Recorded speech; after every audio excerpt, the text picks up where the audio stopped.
Merci beaucoup de ce propos d'accueil. Charles-Ange, Daniel, Alice, Jean-Pierre, André, Catherine, mesdames, messieurs les élus de la majorité municipale et mesdames, messieurs, je suis très heureux de venir faire cette rencontre aux côtés de Charles-Ange Ginesi avec Brigitte. Et très heureux, Brigitte, que vous nous accueillez dans ce quartier, dans le quartier des Marronniers. On était inquiets sur la date parce que c'était un gros challenge de monter cette réunion dans cette période-là. Et puis on s'est dit, voilà, ça va fonctionner. Et ce soir, eh bien, on ne peut que constater avec cette salle pleine que les gens ont répondu présent à cette rencontre avec Charles-Ange Ginesi. Hier soir, nous étions chez Annie, où pareil, ça a été une belle soirée, une très belle soirée avec un début de réunion publique sur Grasse qui était aussi très agréable. Et ce soir, merci Brigitte pour cette belle organisation, cette belle salle et cette belle rencontre. Merci beaucoup.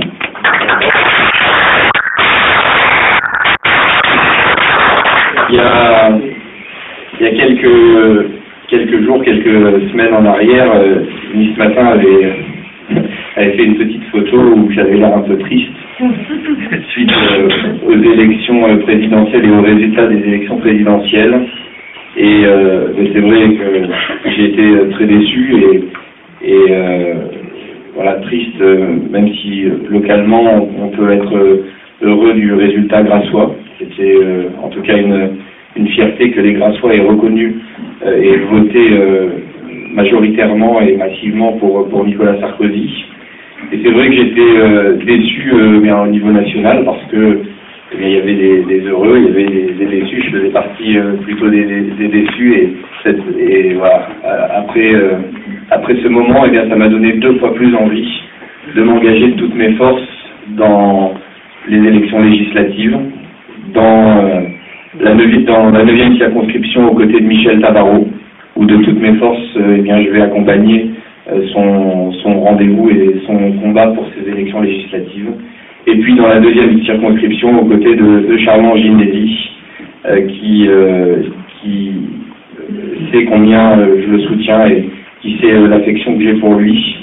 Et je voudrais placer mon propos de ce soir sous un petit témoignage. Finalement, plutôt que de faire un débat sur l'Assemblée nationale ou sur les orientations de notre formation politique, plutôt placer ça sous un témoignage du lien qui m'unit à Charles-Ange Ginesi. Et puis j'évoquerai aussi Daniel Subiana et ces liens aussi qui nous unissent et le travail que nous faisons tous ensemble main dans la main. Charles-Ange Ginesi m'a accueilli le 14 décembre 2008.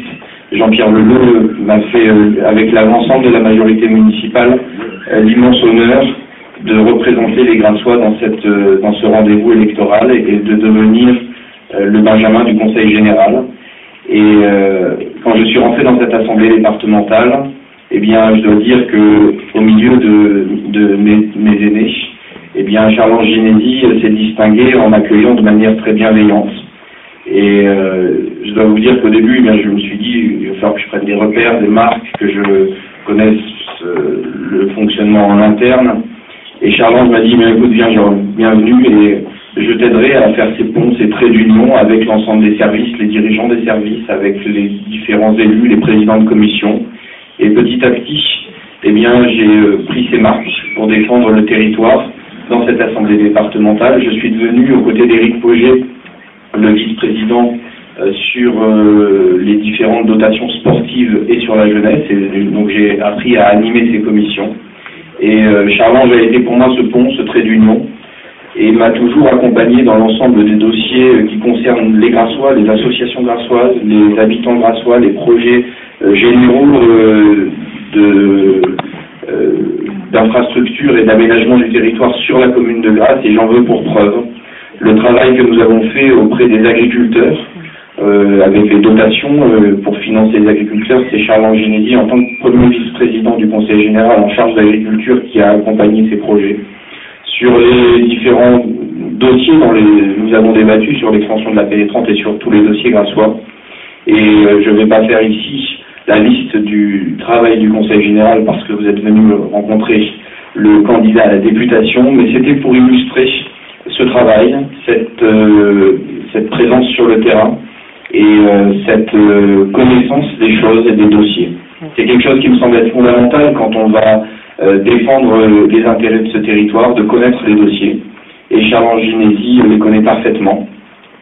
En plus de cela, il a l'expérience d'un député. Il a siégé à l'Assemblée nationale, il a siégé sur les bancs de cette Assemblée, il en connaît aussi le fonctionnement et les rouages. Et voilà, je voulais, par cette présence et par cette petite intervention, vous dire que de toutes mes forces, je vais m'engager dans ce rendez-vous. De toutes mes forces, jour, nuit, week-end, ensemble, Brigitte, toutes les équipes, tous les élus, Annie, André, Jean-Pierre, je sais que tout le monde et toute la majorité municipale autour de Jean-Pierre Leleu, eh bien, va s'engager sans réserve dans ce rendez-vous. Je dirais aussi un petit mot de Daniel Tubiana et combien je suis content de ce choix et de ce tandem que vous faites aujourd'hui. C'est la volonté de Jean-Pierre Leleu et nous allons de toutes nos forces nous engager pour pouvoir accompagner le tandem que vous formez vers ce rendez-vous parce que la tâche est grande, parce que les rencontres territoriales sur les différentes communes sont nombreuses et c'est un territoire très vaste. Et donc on aura besoin de toutes les forces et ce soir, les uns et les autres, c'est important que dans ce quartier des Marronniers, vous puissiez porter ce message, les uns et les autres, que vous puissiez contacter vos voisins, vos familles, vos amis, vos cousins, vos répertoires téléphoniques, vos adresses e-mail, et faire passer ce message qu'on a besoin de Charles Ginesi, que Grasse a besoin de Charles Ginesi, que Grasse a besoin que Charles Ginesi défende les intérêts de ce territoire au plus haut niveau de l'Assemblée nationale et que nous, tous ensemble, nous soudons toutes les forces pour que ça fonctionne. Voilà, merci beaucoup. Charles-Ange, on démarre fort et puis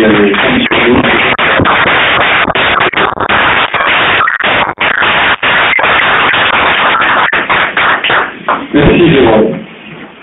Merci Brigitte pour cet accueil dans ce quartier des Marronniers que nous avons quelquefois parcouru avec des amis qui sont ici dans la salle et en saluant les amis, je salue bien évidemment l'ensemble des adjointes, adjoints et élus au maire de Grasse qui, depuis le début, m'apportent son soutien dans cette candidature. Je l'ai dit hier soir à une très belle réunion qui était organisée chez Annie Duval dans son quartier, le quartier Saint-François, et depuis le début, Jean-Pierre Leleu m'apporte son soutien. Il est vrai que compte tenu que cette nouvelle deuxième circonscription, qui reprend un bout de la 9e circonscription, détenue jusqu'à aujourd'hui par Michel Tabarot, un bout de la circonscription de Lionel Lucas, qui était la 6e détenue par Lionel Lucas, et un bout de la 5e circonscription, c'était compliqué. Grasse représente un pôle important. Grasse, ancienne sous-préfecture, et le pilier sur ancienne sous-préfecture. Sous-préfecture. Je suis sur Purée-Ténier, vous voyez, donc je suis déjà dans les réunions de demain. Grasse, sous-préfecture du département des Alpes-Maritimes, c'est un pôle important. Donc ma première démarche a été de venir voir en 2009 le sénateur maire de Grasse et de lui dire « Jean-Pierre, j'ai l'intention de me présenter sur la 2e circonscription, puisqu'effectivement, je suis depuis maintenant plus de 20 ans le député suppléant de la 5e. Je suis celui qui, par 3 fois et pendant plus de 4 ans, est remplacé Christian Estrosi à l'Assemblée nationale. Et le mandat de parlementaire est un mandat qui me plaît énormément. C'est un mandat où j'ai le sentiment d'être à ma place et de vouloir défendre un certain nombre d'intérêts en jeu pour les Alpes-Maritimes qui a une spécification bien particulière. C'est un mandat qui donne également du poids à l'homme politique qui le détient, pour défendre ce que Jérôme vient d'expliquer, au-delà de la loi à l'Assemblée nationale, les habitants de ce territoire et ce territoire pour son aménagement. Et le sénateur m'a dit à ce moment-là, vas-y, je te soutiens à fond, mais n'oublie pas que le secteur ouest compte énormément. Et s'il est vrai que je n'ai jamais oublié le secteur ouest, au travers de ce que vient de dire Jérôme Bureau, qui est une reconnaissance naturelle, et de son arrivée en 2008 à l'Assemblée départementale, en tant que premier vice-président de ce département, j'ai eu à cœur d'accueillir le successeur de Jean-Pierre Leleu sur les bancs de l'Assemblée départementale, sans savoir pour autant qu'il y avait une échéance qui nous amènerait en 2012, au mois de juin 2012, à une échéance législative, où le territoire de Grasse pourrait être concerné, puisque le découpage n'est venu qu'en 2009 et en juin 2009. Et à partir de ce moment-là, je me suis toujours intéressé à ce que Jérôme pouvait faire pour son territoire, comme je me suis intéressé en tant que premier vice-président sur l'ensemble de ce territoire. Et puis, derrière, il est bien évident qu'au moment où j'ai eu l'aval de Jean-Pierre, je lui ai dit, eh bien, nous allons réfléchir ensemble sur le choix d'une suppléante. Et j'ai eu, à de multiples reprises, des pressions qui me disaient, ah, monsieur le député, parce que j'étais député en 2009. Il faudra réfléchir parce que vous n'êtes pas d'ici. Et on me disait ça à Carrosse, on me disait ça à Nantes, on me disait ça à Grasse, on me disait ça à Péménade, et chacun de ces secteurs voulait son candidat. Donc, j'ai eu le démarche où j'ai dit, bon, là, il faut que je sollicite l'ensemble des élus et leur mobilisation. Ça a été le premier travail que j'ai fait. Et là-dessus, je dois dire que sur les 72 maires que compte cette circonscription, il y en a eu 54 qui se sont mobilisés derrière moi, et 8 conseillers généraux sur 10 se sont mobilisés derrière moi aussi. Et à partir de cet instant, je me suis dit, eh bien, le territoire de la deuxième circonscription est un territoire qui véritablement est capable de t'accueillir. Alors j'ai fait le choix de la suppléante. Et là, je retrouvais la même problématique, avec des gens qui avaient une certaine légitimité à pouvoir prétendre à la suppléance, qui auraient même pu se porter candidat. Et je suis revenu voir le sénateur en lui disant, nous avons décidé de choisir ensemble la suppléante, nous le ferons en notre âme et conscience. Et on l'a fait. On l'a fait en se posant tranquillement sur le résultat des élections présidentielles pour regarder de quelle manière l'ensemble du territoire pouvait être le mieux représenté et surtout nous amener la victoire au bout. Et il a été décidé et convenu que c'était sur le territoire grassois qu'il fallait une représentante.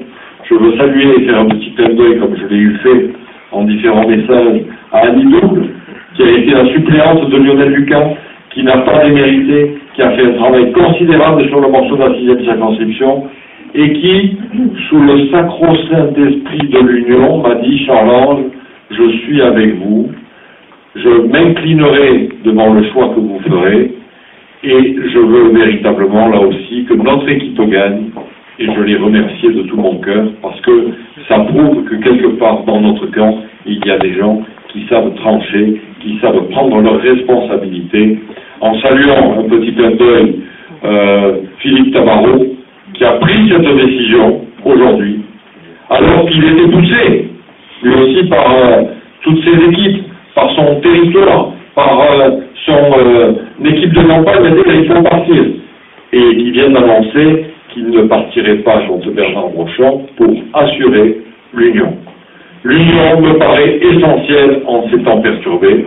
Alors je veux ici remercier le maire de Grasse qui me donne le choix d'une adjointe que je vais solliciter, et je veux remercier Danielle Tubiana d'avoir accepté d'être ma suppléante, parce qu'elle s'aperçoit, et en tout cas si elle commence à s'en apercevoir, elle va en avoir la confirmation rapidement que ce territoire n'est pas une sinécure.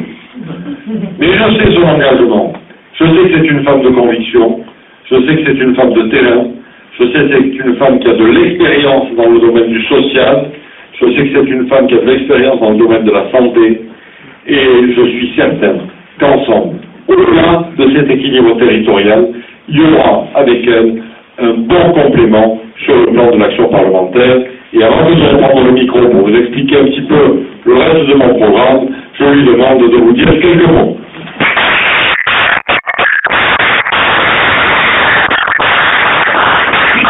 Mes chers amis, avant tout, permettez-moi de remercier Brigitte, ma collègue au conseil municipal, de nous recevoir aujourd'hui au Marronnier. Merci beaucoup, Brigitte. C'est une belle salle et je lui disais qu'on a plaisir à y venir maintenant. Bravo pour tout ce travail. Je voudrais aussi remercier mes collègues du conseil municipal. Et vous savez, il faut les remercier deux fois parce qu'ils sont là avec nous aujourd'hui. Mais je sais qu'ils vont aller aussi avec Michel Tabarot. Donc c'est vraiment très difficile à Grasse, puisque notre ville est divisée en deux, de faire la campagne de deux amis, Michel Tabarot aussi et Charles-Ange ici au nord. Donc vraiment, je voudrais remercier Jean-Pierre, Annie, je ne voudrais pas en oublier, André, Catherine, Muriel que j'ai vu tout à l'heure. C'est le risque, mais je tenais quand même à les remercier. Mamadou, excuse-moi, qui était au fond. J'espère que je n'oublie personne, il n'y a pas de nom. Voilà, ben écoutez, moi je veux vous dire que je suis aujourd'hui très heureuse et j'ai beaucoup de chance d'être aux côtés de Charles-Ange. C'est vrai que lorsque monsieur le sénateur maire, avec qui je travaille depuis maintenant 17 ans, qui m'a confié à la fois le social, à la fois la proximité, la circulation, le stationnement, c'est pas toujours facile, mais il m'a fait confiance. Eh bien, lorsqu'il m'a appelé en me disant, voilà, j'aimerais que tu accompagnes Charles-Ange ici, eh bien, je n'ai pas hésité un seul instant. Alors Charles-Ange, je le vois depuis 3 ans sillonner nos rues. Lorsqu'on se promène, on était à Vence ce matin, on était à Carrosse. Les gens me disaient, mais il était là hier soir, et il est encore là ce matin, il habite où? Est-ce qu'il habite à Valbert? Est-ce qu'il habite à Grasse? Est-ce qu'il est... C'est un homme extraordinaire, il est de partout. Je ne sais pas comment il fait, il est de partout. Il est comme Jérôme aussi. Jérôme, je ne t'avais pas remercié tout à l'heure parce que je voulais dire, tout à l'heure, on a fait, grâce avec Jérôme, on s'est promené avec André Piquet, je te remercie André, et avec Jérôme Dio. Puis à un certain moment, on ne savait plus où était Jérôme, ben voilà, il était à droite, à gauche, il fallait le suivre, on souhaitait qu'il nous suive, et il a fallu qu'on le suive. Voilà, merci beaucoup Jérôme d'être à nos côtés aussi, et je crois que ça prouve qu'on est une belle équipe autour de Jean-Pierre Leleu, qui a su justement faire en sorte de nous mettre à ses côtés. Nous avons les mêmes idées, nous avançons main dans la main, et là on ne peut que le remercier. Voilà, alors pour dire que lorsque Jean-Pierre me l'a demandé, je me suis quand même posé des questions, en disant qu'est-ce que je peux apporter à Charles-Ange. C'est le maire de Valbert, Péonne. Il a fait de ta ville quelque chose de merveilleux. C'est vrai, tu as très bien géré ta ville. Elle est belle, tu en parleras, je pense, tout à l'heure, donc je peux en parler pour toi. Moi, je suis une adjointe au social, on me connaît, c'est vrai que je suis une battante, j'ai un tel caractère. Je vais arriver. Je crois qu'on a essayé de travailler beaucoup sur la santé, où Jean-Pierre Leleu est très fier de dire que nous avons le premier atelier santé de ville du département et même de la région. On est allé jusqu'au Canada pour expliquer comment on avait mis notre plateforme gérontologique, qui est un véritable modèle. C'est remarquable ce qui a été fait. De parler aussi des réseaux que nous mettons en place actuellement pour aider la population pour se soigner avec des maladies telles que le diabète, les maladies chroniques qui enquiquinent tout le monde. Et nous travaillons actuellement avec Jean-Pierre Leleu et vraiment se bat pour une plateforme de santé pour le moyen et l'arrière-pays. Ce n'est pas parce qu'on habite à 30, 20, 30, 40, 50 km de l'hôpital qu'on n'a pas le droit de se faire soigner de la même manière. Donc je pense qu'on pourra avec Jean-Pierre vous expliquer ce qu'on est en train de mettre en place pour notre moyen et arrière-pays. Donc après, c'est vrai qu'on connaît tous Charlange pour Monsieur Annereau. Excuse-moi Charlange, c'est le premier vice-président du Conseil général. Et chaque fois qu'on va quelque part, c'est Monsieur merci. Parce qu'avec 1 euro, on peut aller de Valberg à Grasse, de Grasse. Merci au Conseil général. Je crois que là, ça apporte beaucoup. Très belle opération. Alors, comme vous le savez, moi je suis au Conseil régional. Alors certes, c'est vrai, je suis dans l'opposition. C'est pas facile. On souffre tous les jours. Et c'est pour ça que je veux absolument que Charlange soit à l'Assemblée. Parce que je ne veux pas que nos députés souffrent comme nous on souffre en tant que conseiller régional. Lorsqu'on s'aperçoit que les subventions sont divisées par 2, parce qu'on habite dans les Alpes-Maritimes, les subventions, par exemple, du tourisme, sans rentrer dans les détails, donc, et de 5 millions d'euros du côté des Bouches-du-Rhône chez les copains de gauche, et chez nous, on a une moitié de subventions et presque zéro. Hein, on n'est pas sûr encore. Lorsque nous vivons tous ces problèmes tous les jours, eh ben, je considère qu'il faut qu'on s'engage, il faut qu'on aide Charlange à siéger à l'Assemblée nationale. On ne peut pas laisser à la gauche le Sénat, on ne peut pas laisser les conseils régionaux, on ne peut pas laisser les conseils généraux qui sont à 65% et les grandes villes de France. Voilà mes chers amis, donc je voulais simplement dire, pour ne pas être trop longue non plus, que avec Charlange, nous représentons toute la droite populaire jusqu'à la droite du centre, puisque moi-même je suis nouveau centre, et que je pense qu'on va faire un très bon tandem. Je ne compterai pas mon temps, je ne compterai pas mes heures, mes minutes. Je fais beaucoup de sport, hein. Depuis quelques jours, je me sens très musclée. Hein. Ça va continuer. Mais bien sûr, Charlange, je ferai tout ce qui est en mon pouvoir pour que tu puisses siéger, nous représenter. Je sais que tu connais les rouages, comme l'a si bien dit tout à l'heure notre ami Jérôme, de l'Assemblée nationale. On a besoin de toi et je pense que tu auras tout grâce les moyens et l'arrière-pays à tes côtés. Merci.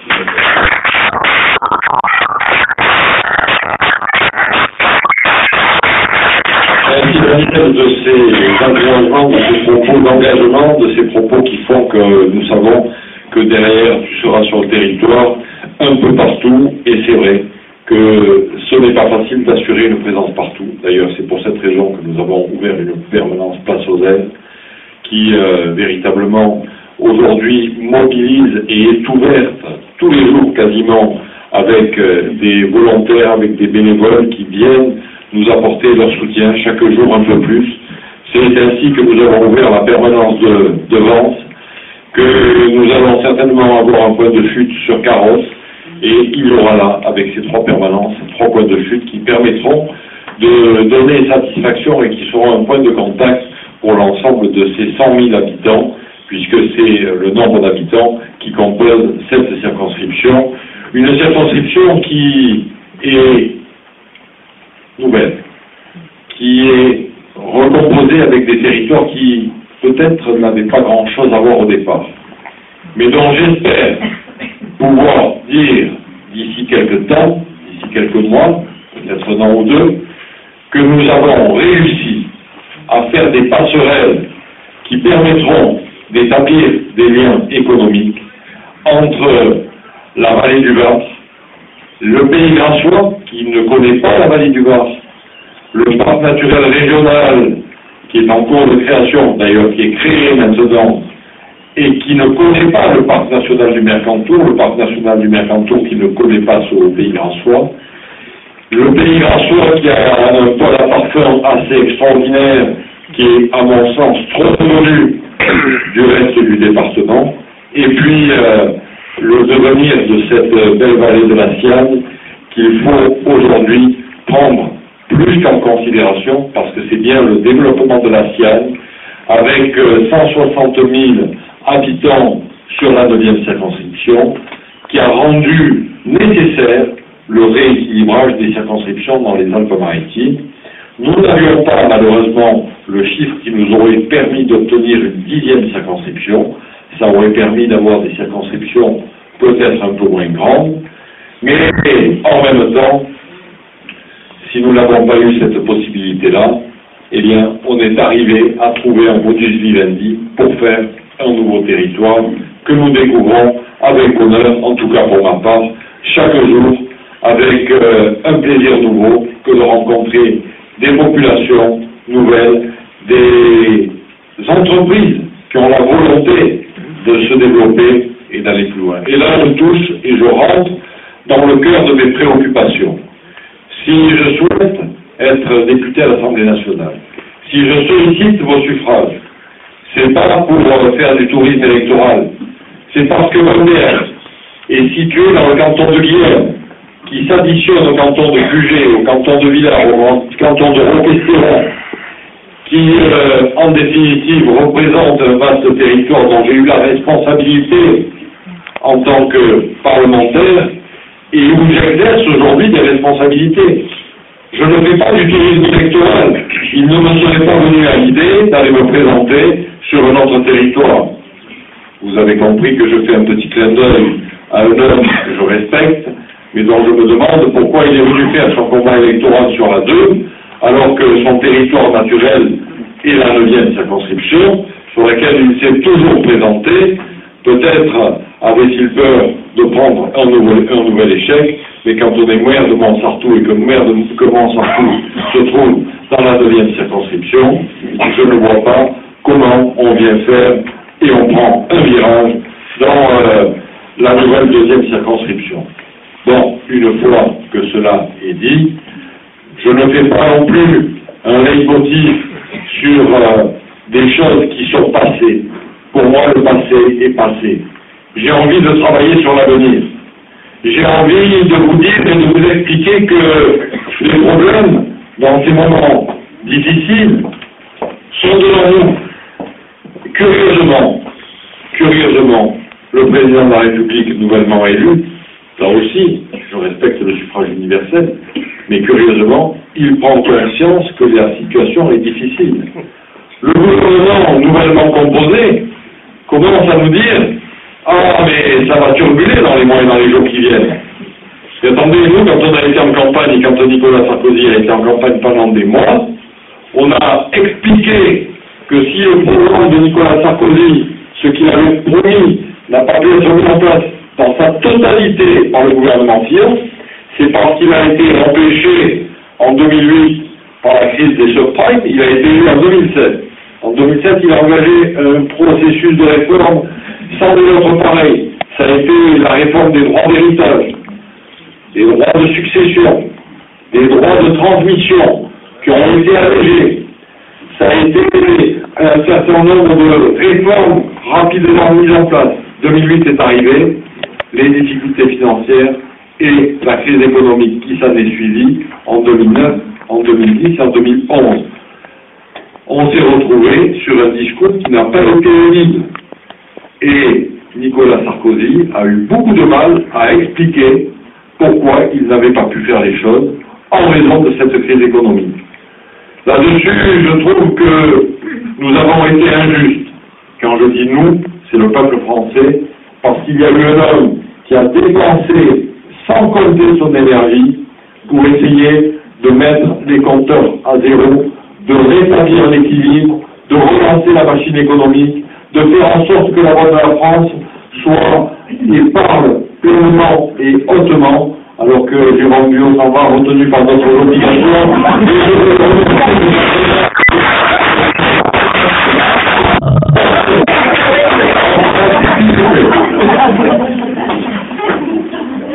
Je veux dire également que si cette crise économique a pu empêcher le président de la République d'être élu, je crois aujourd'hui qu'il est important pour nous d'avoir une Assemblée nationale qui apporte l'équilibre à ce pouvoir socialiste qui est un pouvoir fort.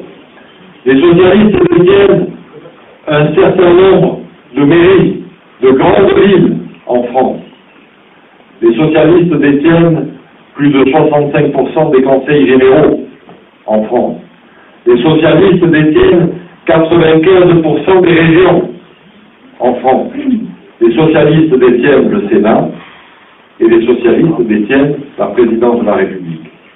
Il reste un seul pouvoir que nous pouvons avoir pour équilibrer les choses, c'est l'Assemblée nationale. Si nous leur donnons l'Assemblée nationale, on leur donne un blanc sien pour les 5 ans qui viennent, pour gérer le pays et faire tout ce qu'ils ont envie de faire. Et là-dessus, je forme des inquiétudes. Je forme des inquiétudes parce que le gouvernement qui a été mis en place est un gouvernement qui commence à mentir. François Hollande avait annoncé clairement un gouvernement avec 15 ministres. Il y en a 34.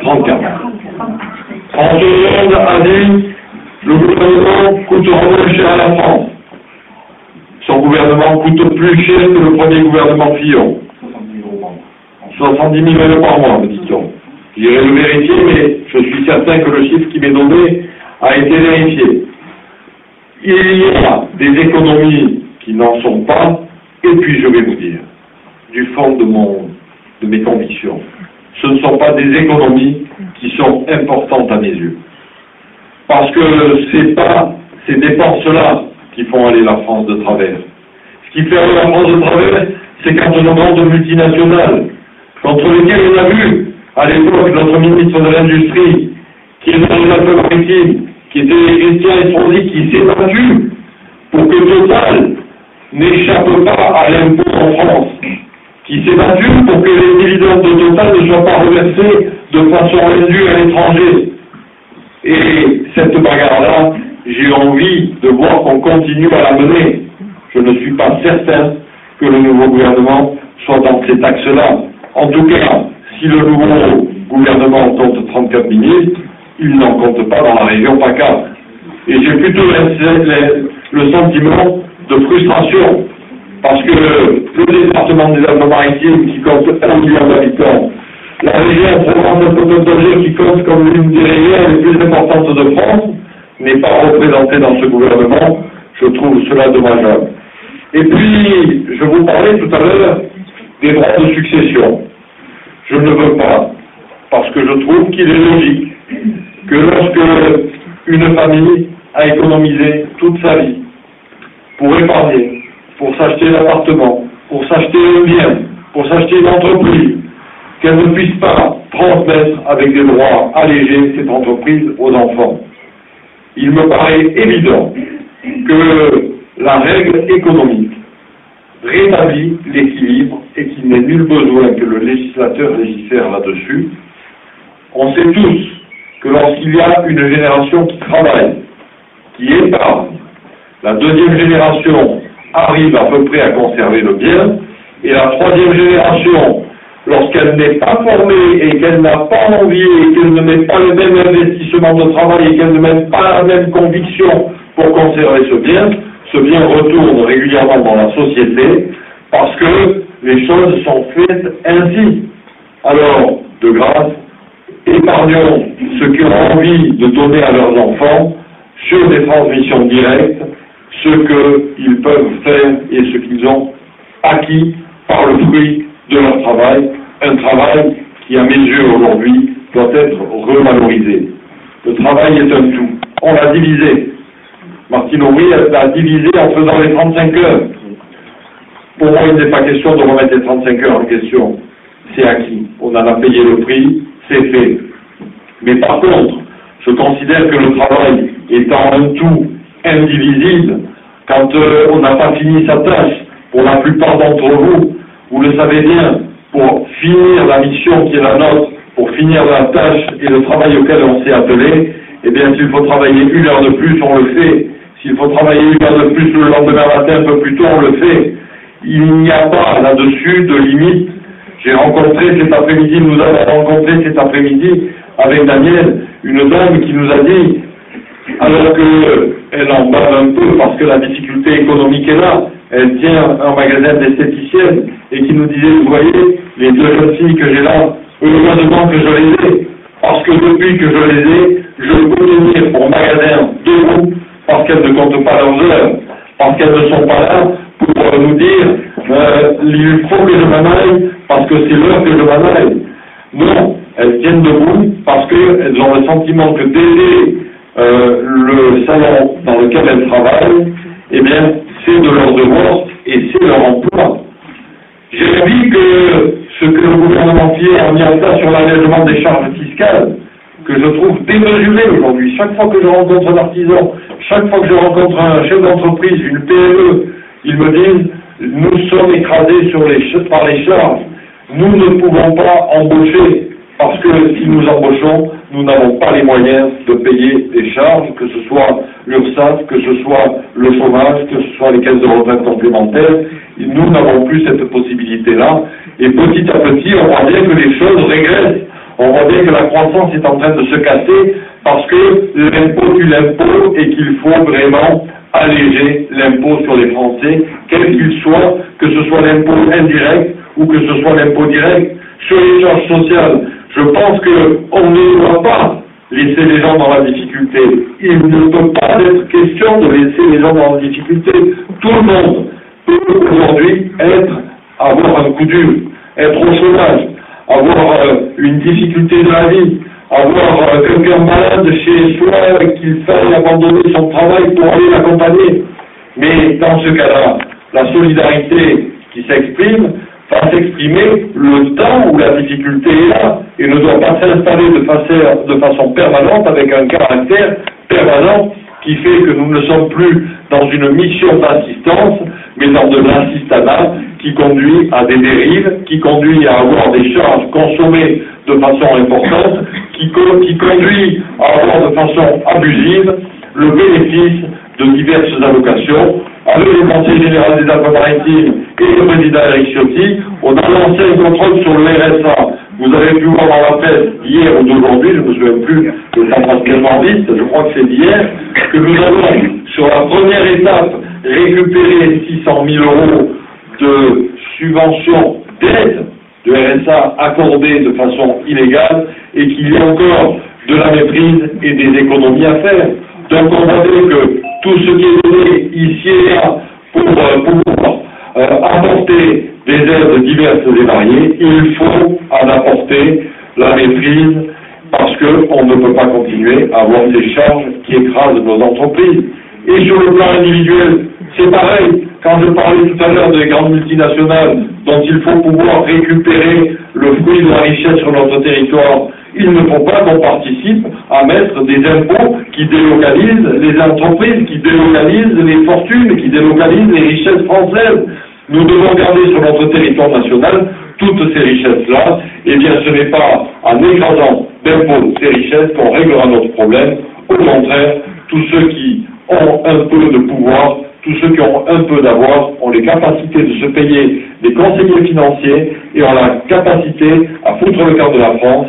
Et c'est là que l'impôt, une deuxième fois, tue l'impôt. Donc on a petit à petit une baisse de nos revenus, en même temps qu'on a un accroissement de nos charges, et on ne peut pas continuer à être dans cette situation, parce que ça donne quoi? Eh bien, au bout du compte, on vote des comptes de la nation en déficit, et ça fait 30 ans que le budget de la France est en déficit. Et ça fait 30 ans que nous payons avec le capital de ce que nos anciens nous ont légué. Il n'y a pas 36 000 moyens. Quand on vit au-dessus de nos moyens, soit on tape dans le capital qui a été constitué, soit on vit à crédit sur nos enfants. Parce que là aussi, on peut leur constituer une dette formidable. La dette de la France va participer à dire que nos enfants, à la naissance, sont déjà endettés pour le restant de leur vie. Attendez, on n'est pas bien raisonnable de construire une société comme ça. Et de prétendre que la France, dans cet état-là, va continuer à être une France souveraine qui peut parler haut, parler fort dans le concert des nations, être respectée, c'est pas vrai. Au bout du compte, quand la dette sera trop importante, on nous montrera, alors que j'accueille le sénateur maire de Grasse qui nous rend visite,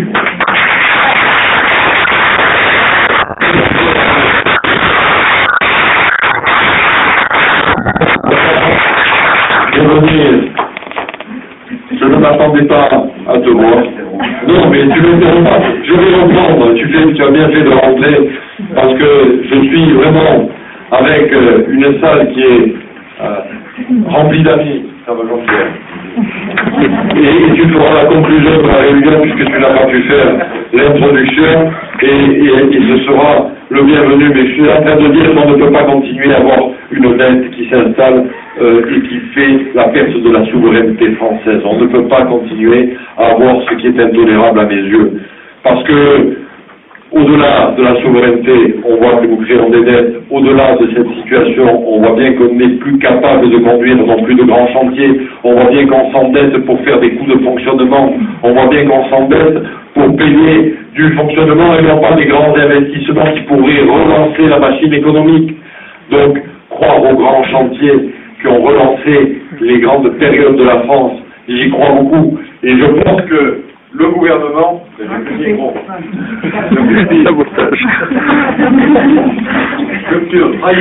trahi par la technique. Le gouvernement aujourd'hui devrait bien s'inspirer de cette nécessité de lancer les grands chantiers. On a vu le gouvernement Fillon en 2008 lancé avec le plan de relance dont nous avons bénéficié, avec le Conseil général, avec les grandes collectivités qui se sont données adossées à ce plan de relance, eh bien créer des activités économiques en créant des investissements ici et là, ce qui a permis de sauver des emplois, ce qui a permis de sauver des entreprises, de relancer la machine. Eh bien, pour moi, aujourd'hui, c'est la priorité et le gouvernement qui a été mis sur pied n'est pas dans cet axe-là. Le président de la République ne l'était pas. Quand on parlait de la règle d'or, Nicolas Sarkozy, qui a été battu, parlait de la règle d'or. Les Européens étaient convaincus de cet équilibre nécessaire entre les dépenses et les recettes, de cet équilibre et de ce contrôle nécessaire qui n'a pas été mis en place au niveau de l'euro quand Lionel Jospin a mis l'euro en route en 2000. Alors je ne vais pas lui jeter la pierre.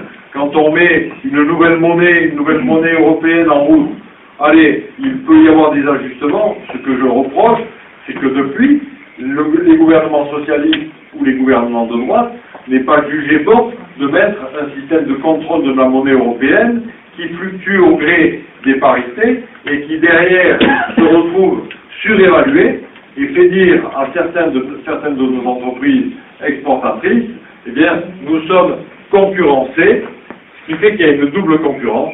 On a un prix de revient à la production de nos produits trop élevé parce que le coût de la main-d'œuvre est trop cher. Et deuxième coup, on a une monnaie surévaluée qui nous interdit d'exporter nos produits. Au contraire, on fait rentrer les produits. Et on est envahi par les produits chinois. Et là aussi, le parlementaire a un rôle majeur à faire, à tenir. Je me souviens quand les produits chinois, notamment sur les jouets, vous vous souvenez de ces jouets qui n'étaient pas normalisés, qui n'étaient pas labellisés avec les normes AFNOR, qui n'avaient pas les normes européennes, étaient venus inonder nos marchés, et que le Parlement en a délibéré. Il y a eu là-dessus un blocage qui a été fait. Je souhaite que, petit à petit, on puisse se mobiliser là-dessus et intervenir régulièrement. Au niveau de la justice, il n'est pas raisonnable d'entendre ce que j'entends aujourd'hui. Les juges font un travail difficile. La justice, pour moi, quoi qu'en dise la nouvelle ministre de la Justice, Madame Taubira, est indépendante. On peut accroître un peu plus son indépendance, mais de dire que le pouvoir politique maîtrise la justice, je ne l'ai jamais vu. Et ceux qui, d'aventure, se sont essayés à contrôler la justice, il y a toujours eu des effets retours. Et je ne connais pas un élu qui s'aventure à dire à un juge, attention, dans cette affaire-là, il faut régler le problème de cette manière. Ça ne s'est jamais vu, parce que le juge est bien indépendant, il fait comme il veut. Mais quand le juge a jugé avec la loi française, il faut en convenir et que l'application des peines puisse se faire. 80 000 condamnés aujourd'hui sont en France, en attente d'application de leur peine, parce que nous n'avons pas assez de prisons. Et quand j'entends le gouvernement installé, c'est de dire que nous avons suffisamment de places de prison et que la solution, c'est de faire des libérations de prisonniers anticiper pour que d'autres puissent rentrer à leur place, je ne comprends pas où est la logique. Si les gens ont été condamnés, c'est qu'ils ont fait des actes coupables, c'est qu'ils ont commis des délits, c'est qu'ils ont commis des crimes, s'ils ont commis des délits et des crimes qu'ils ont été condamnés, il faut qu'ils fassent leur peine. Et il n'est pas question pour moi d'alléger leur peine. Les policiers, les gendarmes en ont assez de revoir dans la rue, systématiquement, des gens qu'ils ont arrêtés la veille. Tout simplement parce qu'ils n'ont pas la possibilité d'appliquer et d'être condamnés. La justice en a assez de condamner des gens pour les voir immédiatement dehors.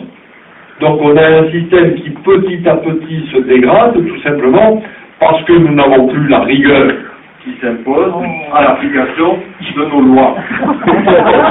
Manque de rigueur.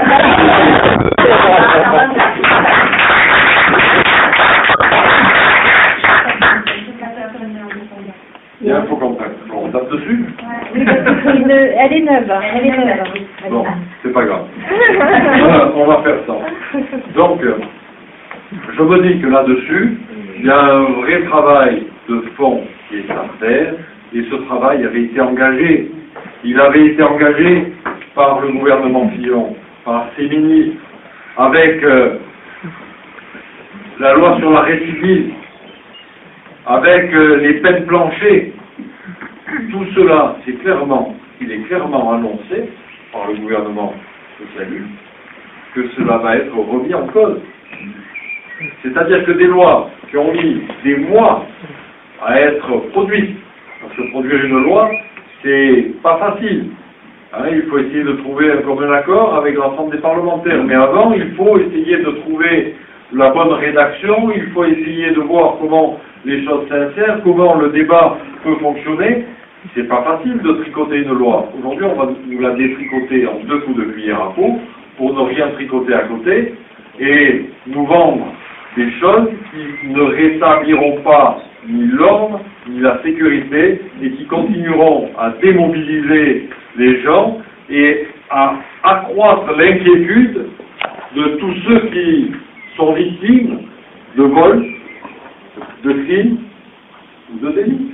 Là aussi, la visite de terrain, il faut descendre sur le terrain pour se rendre compte.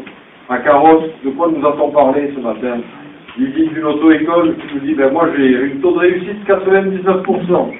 Je suis une auto-école exemplaire, parce que nous travaillons en famille, parce que la maman s'occupe de la comptabilité, parce que le papa fait le code, parce que le fils fait la conduite de moto, parce que moi je m'occupe de recevoir les clients.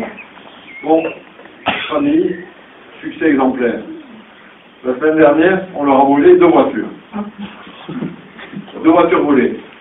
Dans une auto-école, on va dire, normale, ne serait pas une auto-école familiale, le produit aurait été arrêté. Ils auraient été dans l'impossibilité de continuer les cours. Là, parce que c'était une entreprise familiale, ils se sont débrouillés de trouver des voitures, de compenser les cours, de rattraper les cours, et ils s'en sont sortis. N'empêche que leurs voitures sont brûlées.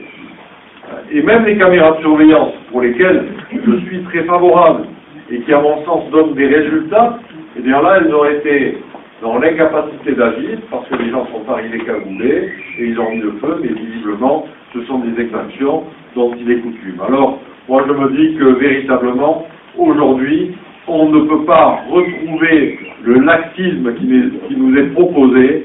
Je pense qu'il faut avoir de la fermeté. Ça ne veut pas dire que rigueur, fermeté, ça aboutit à avoir un régime dictatorial.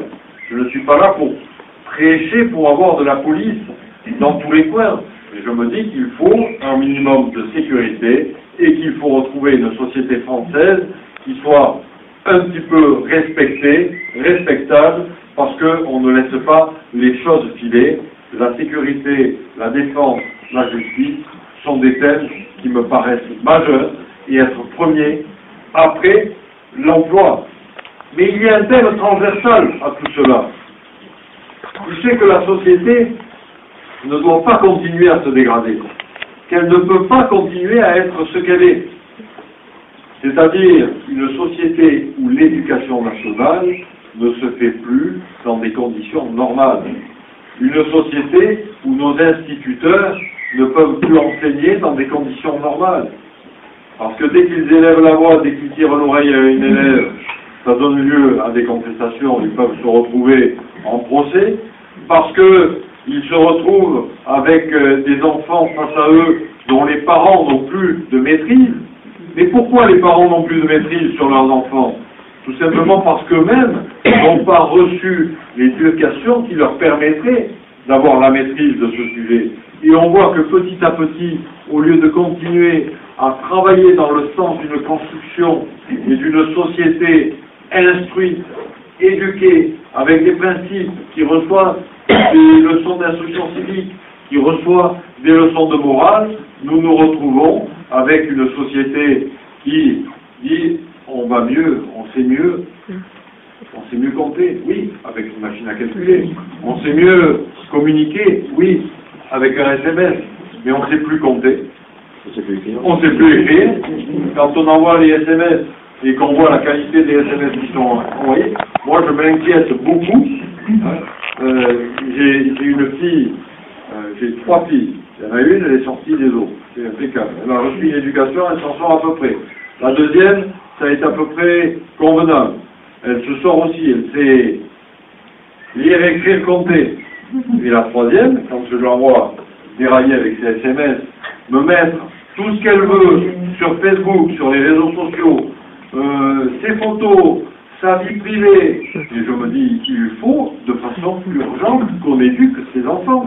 L'informatique, le numérique, mon cher Jean-Pierre, qui est une de tes passions, qui est également l'un des sujets que tu t'emploies à développer au Sénat pour essayer d'encadrer ces règles-là, et on voit bien que les choses ne sont pas faciles, parce que je parlais tout à l'heure de ne pas délocaliser nos entreprises, mais de vouloir mettre des règles trop strictes dans le domaine du numérique. C'est renvoyer tous ceux qui ont envie de créer une entreprise dans le numérique à l'extérieur, à l'étranger, là où il n'y a pas de règles. Et là où de toutes les façons ils pourront et ils sauront attaquer le marché français.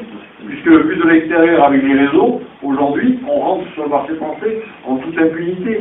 Donc il faut être très prudent. Mais de notre côté, ne doit-on pas protéger les données personnelles? Ne doit-on pas protéger ce qu'on appelle la neutralité du net?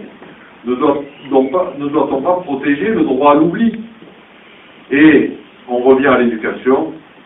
Il me semble que la première des protections, c'est informer nos enfants de ce qu'ils peuvent faire et ne pas faire, de ce qu'ils doivent savoir et ne pas savoir. Et pour moi, quand on sort du CM2, qu'on rentre en 6e, quand on ne sait pas lire, quand on ne sait pas écrire, eh bien on ne doit pas pouvoir rentrer en 6e. Il y a là des choses importantes, parce que font les professeurs des collèges quand ils reçoivent des enfants comme cela? Eh bien, ils sont dans la même difficulté et on la retrouve un peu plus loin. On la retrouve ensuite au lycée, on la retrouve ensuite en faculté, et ça nous met des générations en échec. Il faut impérativement aujourd'hui remettre de l'ordre, si c'est encore possible, dans tout cela. Et je crois qu'il n'y a pas assez de passion, il n'y a pas assez d'énergie pour dire il faut régler le sujet. Je veux être de ces parlementaires qui comptent sur ces sujets, qui sont des sujets de société, qui doivent nous permettre de dire la France conservera sa souveraineté dans quelques années parce que nous construisons une France responsable. Responsable dans le domaine énergétique. On ne peut pas là aussi avoir un discours de laisser aller. La France est l'un des leaders sur le plan de l'électricité grâce à l'énergie nucléaire. C'est le général de Gaulle qui a mis cette politique des centrales nucléaires en route. Politique que nous avons continuée, qui donne une indépendance énergétique à la France, parce que nos réserves n'existent pas. Aujourd'hui, la technologie permet des énergies de substitution, ce qu'on appelle les énergies renouvelables. On part sur les éoliennes, on part sur le photovoltaïque, on part sur les pompes à chaleur, on part sur éventuellement l'utilisation de l'énergie marine. Tout cela c'est bien, mais ça coûte cher à être mis en place, c'est de longue haleine, et on ne peut pas dire que du jour au lendemain en claquant des doigts, quand on voit les fermes photovoltaïques qu'on a pu équiper grâce à l'aide du Conseil général, eh bien, ça nous permet de dire qu'il y a des espérances, mais avant de remplacer et de substituer une centrale nucléaire, il y a beaucoup de chemins à parcourir. Alors construisons les deux, mais ne disons pas on va abandonner le nucléaire. Quand je vois le gouvernement tel qu'il est constitué et la place qu'on a fait au vert dans ce gouvernement-là, avec l'instruction qui avait été souhaitée par la responsable française des Verts, je me dis, comment va faire notre Premier ministre, M. Ayrault, quand il va avoir sa collègue qui va lever le doigt et qui va lui dire quand est-ce qu'on démonte nos centrales nucléaires les plus âgées. Comment ça va se passer? Je ne souhaite pas cela, et pour cela, il faut véritablement qu'on envoie un parlementaire de plus à l'Assemblée nationale, et surtout, parce que je pense que sur les Alpes-Maritimes, sur les 9 députés, il n'y a que la deuxième circonscription qui est vraiment fragile. Donc, il faut m'aider à conquérir cette deuxième circonscription. Et surtout, j'espère que nous allons nous additionner et que cela va nous amener à avoir une Assemblée nationale au niveau national qui bascule et qui soit en opposition avec le gouvernement. Pas pour faire de l'opposition systématique, mais pour dire on n'a pas envie que vous remettiez en cause tout ce que nous considérons de réaliser et de bien réaliser. Tout n'a pas été bien fait. Tout n'a pas été achevé. Le dossier des retraites doit être achevé. Ça n'a pas été bien fait partout. Maintenant, là aussi, la rue nous donne des remontées. Hein, une dame qui nous attrape dans la rue qui nous dit, ben, vous savez, quelle étiquette vous êtes? Je dis UMP. Ah bon, UMP, je dis, visiblement, ça ne me fait pas plaisir. Hein. Elle me dit non. Et elle fait son chemin, puis elle revient. Prise de remords parce qu'elle ne m'avait pas expliqué. Et là, elle m'explique. Et elle me dit, mais vous savez, je ne suis pas contente après la droite. Et pas merci à la droite, parce que aujourd'hui, si je suis encore au travail, c'est par le régime des retraites. C'est parce que vous avez refondé le régime des retraites. J'arrivais à 2 mois après à prendre ma retraite, et vous m'avez remise au travail. Il a fallu qu'à mon âge, je recherche un boulot. Je dis, ben oui, j'en suis désolé. Mais est-ce que vous auriez préféré qu'on vous laisse dans cette situation-là et qu'on vous dise au bout du compte, votre retraite, je donne un chiffre au hasard, qui est de 1500 €, on vous la baisse à 1200 €, ou votre retraite qui est à 1200 €, on vous la baisse à 900 €, parce que le régime des retraites par répartition, compte tenu de l'allongement de la durée de vie, parce que le système de retraite par répartition n'est pas équilibré, qu'il est en déficit, qu'il participe à un déficit, que le seul moyen de le rééquilibrer aurait été la baisse des retraites. Est-ce que vous auriez préféré avoir une plus petite retraite qui ne vous aurait pas permis de vivre, plutôt que d'essayer de franchir ce cap? Alors quand je dis que tout n'est pas parfait, c'est que le cas de cette dame, on aurait pu essayer de gérer correctement cette tranche d'âge, pour que ces gens-là ne soient pas pénalisés. Ça a certainement échappé à la réforme des retraites, mais je considère que la réforme des retraites, elle est bonne, et il faut la maintenir, et il faut aller plus loin. Et il faut aller plus loin parce qu'on sait qu'en 2025, tout est remis en cause de façon dramatique. Et que derrière, le passage de la retraite à 60 ans, mais qu'est-ce qu'on va faire quand on va se retrouver à nouveau? Et là-dessus, le Premier ministre n'a pas l'air de rigoler, puisqu'il l'a annoncé à la radio, la chaîne de radio, qu'il prendrait cette décision dès que l'Assemblée nationale serait réunie. Donc on revient à la retraite à 60 ans, ça va faire plaisir à un grand nombre de Français, j'en suis convaincu. Mais on revient aussi à une notion démagogique qui va nous faire aller dans le mur sur le plan budgétaire. Alors, on réhabilite et on reprend, on embauche 65 000 fonctionnaires de plus. Donc, allez, allons-y. Là aussi, hein, moi je ne suis pas partisan de cette embauche. J'ai rien contre les fonctionnaires. Je pense que tous les fonctionnaires sont méritants. Je pense qu'ils font tous un boulot qui est le boulot qu'on leur demande de faire. Je pense qu'il est nécessaire qu'il y en ait. Mais je pense qu'il ne faut qu'il n'y en ait que pour ceux pour lesquels on a les moyens de payer. On ne peut pas se payer plus de fonctionnaires que des moyens financiers dont nous disposons. Donc il faut là-dessus qu'il y ait une juste adéquation. Et puis je pense sincèrement que la fonction publique s'est mal habituée aussi. Autant je réclame des instituteurs face aux élèves, des professeurs des écoles face aux élèves. Autant je réclame des policiers dans la rue. Autant je me dis, quand je vais au rectorat ou quand je vais à l'académie, il y a peut-être moyen d'alléger ces services administratifs. Quand je vais dans certains commissariats et que je vois pas les commissariats de quartier, mais les commissariats centraux remplis de fonctionnaires, je me dis, il y a peut-être là-dessus aussi des moyens de mettre du personnel sur le terrain, plutôt que de les avoir dans les bureaux. Parce que c'est sur le terrain que la vie des Français se fait. C'est là que les actes sont commis. C'est là que les choses vont de travers. Donc voilà un peu les idées que sont les miennes. Et puis quand j'entends, allez, je pourrais vous en citer, parce que là en ce moment ils nous en sortent une toutes les minutes. Le vote des étrangers. Ah, bravo. Le vote des étrangers. Attendez, mais où on va? Surtout que on a déjà le vote dans le cadre de la réciprocité européenne, des étrangers sur le territoire national qui peuvent participer aux élections locales. Hein, on l'oublie trop souvent. Mais un étranger qui est sur le sol national, un Italien qui est sur le sol national, peut voter pour l'élection de leur maire. Bon. Donc, il faut peut-être là-dessus aller un peu avec une mesure modérée, parce que celui qui veut devenir français peut le devenir. Celui qui veut devenir français et qui a la force de ses tripes, la conviction de vouloir appartenir à cette nation, en fait un dossier en bonne et due forme, déclare son amour à la France, apprend à parler français, apprend à respecter notre culture, apprend à respecter les Français, tout simplement, et à partir de ce moment-là, il est naturalisé. Je citais un exemple, Jean-Pierre, cette réunion au Palais des Congrès de Grasse, à laquelle j'ai pu participer, qui était la remise des actes de naturalisation, de francisation. Tu n'as pas pu être là avec nous ce jour-là, c'était Jean-Pierre Michael qui te représentait.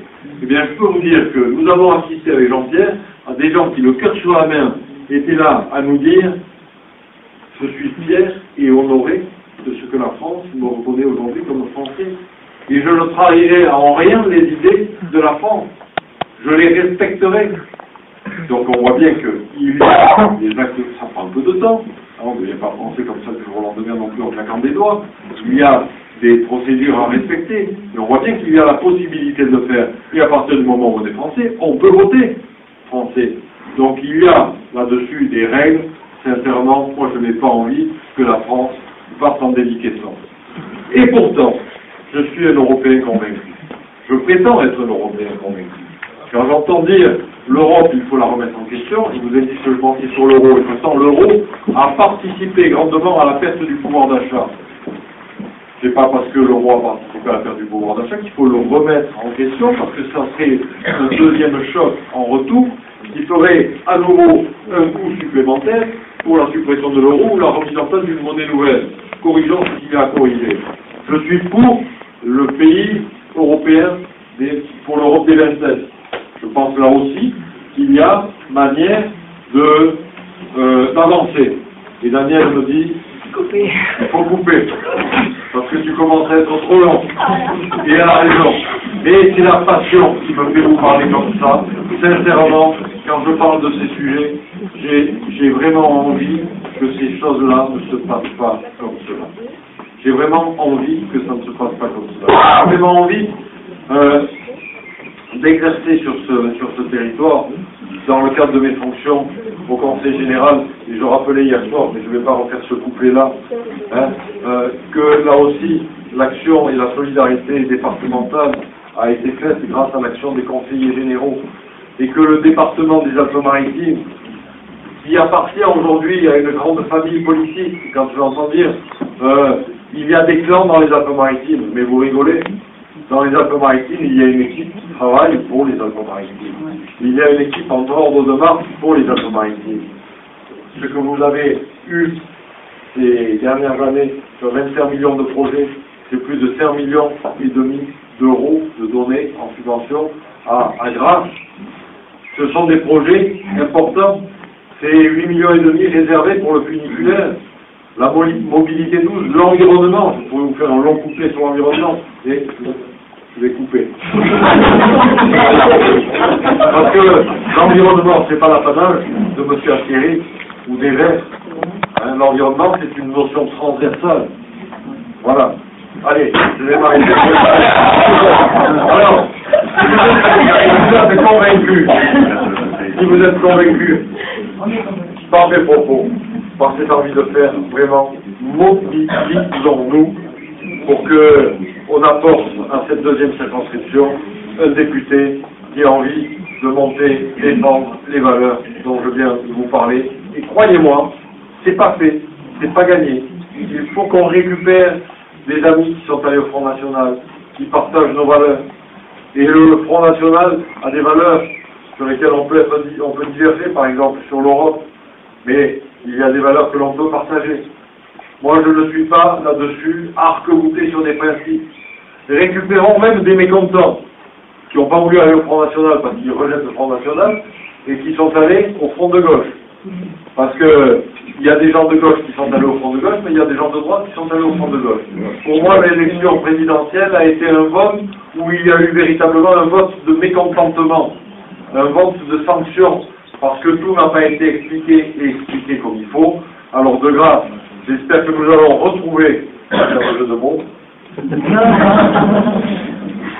que nous allons retrouver notre électorat. Merci de votre aide, merci de votre